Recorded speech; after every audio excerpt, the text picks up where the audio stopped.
Apa itu OLHC? OLHC adalah seperti ini. Set, set, set. Set, set, set, set. Set, set, set. Set, set, set. Set, set, set. Ini apa ini namanya? Ini namanya bar. Ya, ini namanya bar. Dan apa ini OLHC? OLHC nih. O itu open, L low, H high, J close. Oke. Jadi gini, open harga. Ya, kalau kita pahami market nih kan seperti ini. Ini waktu, misalkan ini hari Senin, Selasa, Rabu, Kamis. Nah, ini harga 5.000, 10.000, 15.000, 20.000. Oke. Pembukaan harga itu namanya open. Ya. Open low, dia turun harga. Lalu naik lagi ke high, lalu bermain dia bisa dulu bermain gini set. Tergantung dia close-nya di mana. Misalkan close-nya di sini set. Nah, di sini kan close-nya di sini. Lalu open lagi di mana? Bukan di sini. Nah, di sini dia melanjutkan harga sebelumnya gitu. Open lalu dia high ke harga yang paling tinggi yaitu 20.000. Lalu dia turun lagi ke harga paling rendah 5.000, lalu dia naik lagi ke harga 10.000. Oke, ini. Jadi gambarannya seperti itu. Lalu open lagi ke high 15.000, lalu ke low lagi 5.000, lalu dia naik lagi ke 20.000, lalu close candle di 20.000. Begitupun seterusnya, oke? Nah, kalau dijadiin candle, gimana kalau dijadiin candlestick seperti ini? Kalau dijadiin candlestick, ya akan jadi seperti ini, guys. Bentar, buka spidolnya dulu tadi. Nah, gini. Ini aturan hijau ya. Nah, kalau dijadiin candlestick jadinya kayak gini, guys.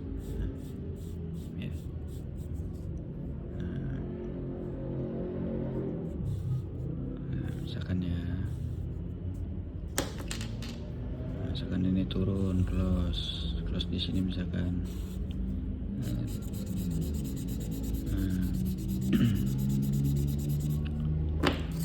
Ini close di sini misalkan ya, close di sini. Jadinya kan gini kan, oke? Jadinya kan gini. Nah, dia naik lagi set dan close di sini, ya kan? Nah, kayak gini guys. Gitu. Jadi ini namanya apa? Ini namanya wick atau ekor. Itu. Jadi maksud saya kalau entry di sini misalkan di ekor sini atau di wick, ya, namanya zero floating. Bukan entry di tengah-tengah harga gini, karena harga sewaktu-waktu bisa berubah.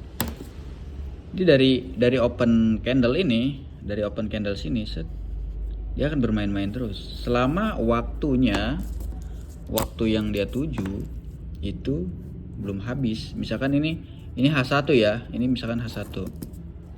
Ini H1 dan waktunya masih 15 menit lagi untuk closing di H1 gitu. Berarti kan masih 15 menit lagi. Ini belum tentu closingnya di sini guys, gitu. Dia bisa bermain-main lagi. Bisa juga closing di sini, bisa juga closing di atas ini gitu. Nah, seperti itu. Lalu kita belajar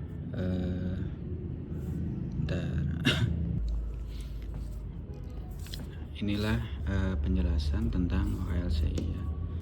Ini sederhana, sepele, tapi gue pernah nanya gini, lu ngapain pelajari Fibonacci misalnya? Dia udah merasa dia bisa belajar Fibonacci. Rumus-rumusnya aja dia nggak tahu. F1, F2, 4 dan seterusnya ya, itu dia nggak tahu. Gitu. Pas gue tanya proses terjadinya candle itu seperti apa, dia nggak bisa jelasin guys. Gitu. Ini memang sangat sepele, tapi sangat sedikit orang menyadari. Gitu. Terus arti time frame itu sendiri gini, kan banyak banget sih yang nanyain, bang open di time frame berapa, open di time frame berapa. Itu terserah kita ya guys. Jadi kalau untuk gua pribadi, gua kalau untuk analisa itu di time frame H1 atau H4. Tapi kalau untuk teknik swing ini artinya kita trading jangka panjang gitu guys, 3 hari sampai 7 hari atau sampai 2 minggu gitu. Jadi itu di hold, dibiarin aja gitu, nggak di close gitu guys. Lalu time frame M1, paham nggak? M1 itu menit 1, berarti satu candlestick sama dengan 1 menit. Oke? Paham ya? Nah, lalu M5, satu candlestick 5 menit. Paham nggak?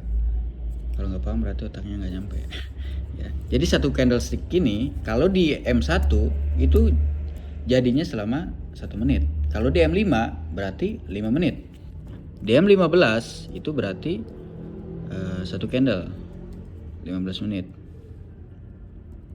Oke. Nah, jikalau di M5 menit ini sudah jadi 1, berarti di M1 sudah jadi 5. Gitu guys, paham nggak? Ya.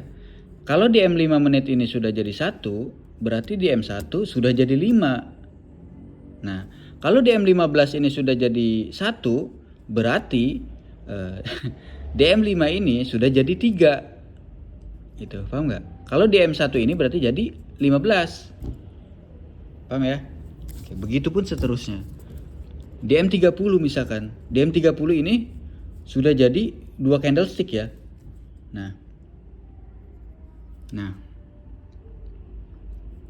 Ini di M30 misalkan sudah jadi candlestick 3. M30 1 2 3. Berarti di H1 itu sudah jadi 1 dan 1,5.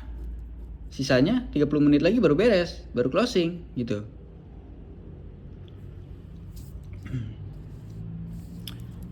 Baru 1. Nah, 1 lagi itu maksudnya ya. Di H4 daily dan seterusnya, kalian bisa perhitungkan ya, paham ya sana ya. Terus untuk masalah tren, ini khusus pemula aja ya. Kalau kalian yang udah ngerasa jago jangan. Ini sepele tapi sangat berguna, beneran. Kita bisa belajar di TikTok, bisa belajar di YouTube.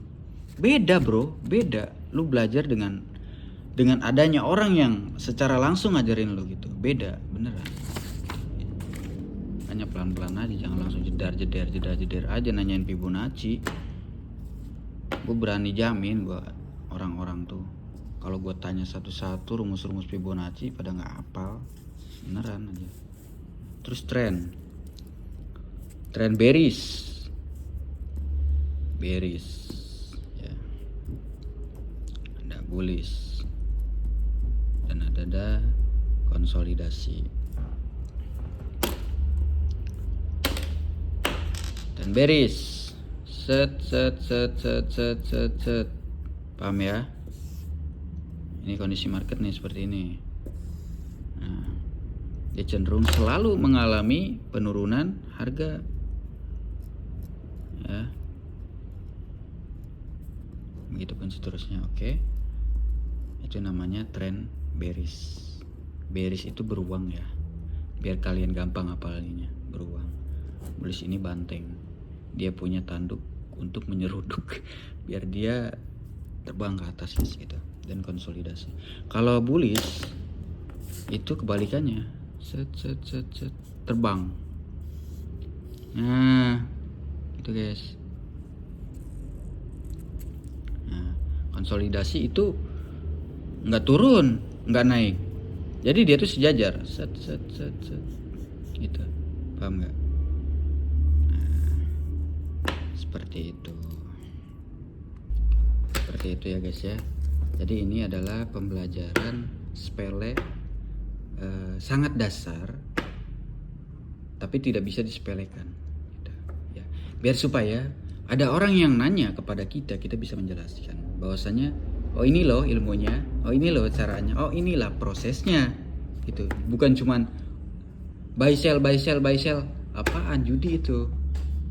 Jadi kalian jangan marah kalau dikatain judi, ya emang iya, karena kalian cuma nebak-nebak aja gitu.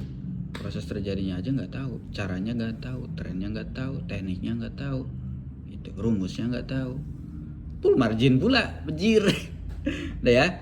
Oke, salam dari saya. Nanti saya lanjutkan untuk proses-proses selanjutnya yang lebih high lagi gitu. Oke, thank you.